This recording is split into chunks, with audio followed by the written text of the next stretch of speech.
Assalamualaikum warahmatullahi wabarakatuh.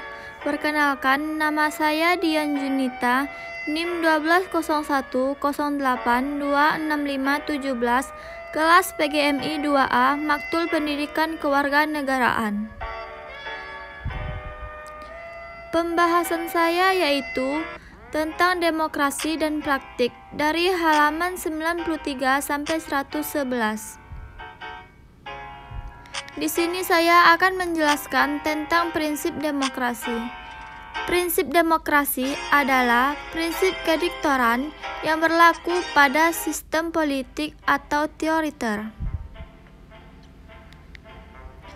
3. Demokrasi sikap hidup. Perkembangan berikutnya, demokrasi tidak hanya dimaknai sebagai bentuk pemerintahan dan atau sistem politik, tetapi demokrasi dimaknai sebagai sikap hidup. Jika demokrasi sebagai bentuk pemerintahan atau sistem politik, maka hal itu lebih banyak berjalan pada tingkat pemerintahan atau kenegaraan. Demokrasi tidak hanya dimaknai sebagai bentuk pemerintahan atau sistem politik. Demokrasi ini cukup berjalan di tingkat kenegaraan, akan tetapi demokrasi juga memerlukan sikap hidup demokrasi yang tumbuh dalam diri masing-masing.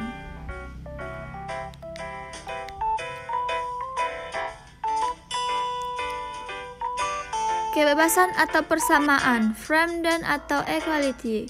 Kebebasan dan persamaan adalah fondasi demokrasi. Kebebasan dianggap sebagai sarana mencapai kemajuan dengan memberikan hasil maksimal dari usaha orang tanpa adanya pembatasan dari penguasaan. Jadi bagian tak terpisahkan dari ide kebangsaan adalah pembatasan kekuasaan penguasa politik. Adapun prinsip-prinsip dan indikator demokrasi antara lain, prinsip demokrasi telah banyak dikemukakan oleh para ahli sebagaimana dinyatakan prinsip demokrasi sebagai salah satu sistem politik, yaitu konferensi yang bebas di antara kandidat dan prinsip demokrasi bagi mereka yang telah dewasa. Komponen utama pertama, kerangka hak-hak warga negara yang kesetaraannya terjamin, termasuk di dalamnya adalah akses pada keadilan dan supremasi hukum. Juga kebebasan berekspresi, berserikat dan berkumpul, dan hak-hak dasar yang menunjukkan masyarakat untuk memperoleh atau menjalankan hak-hak secara efektif. Komponen kedua, institusi pemerintahan yang berepresentatif dan akuntabel, representative and accountable government.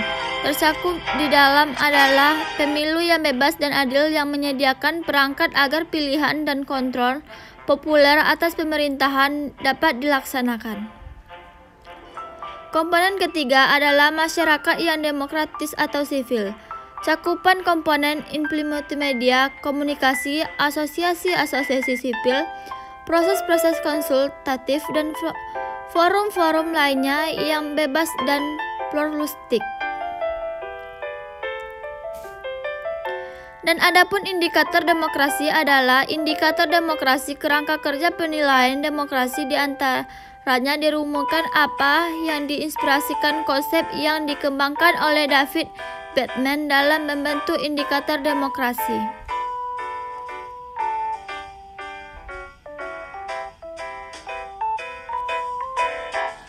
Kontrak populer memanfaatkan hak-hak yang dimiliki oleh masyarakat untuk mengontrol dan mempengaruhi kebijakan publik dan para pembuat kebijakan.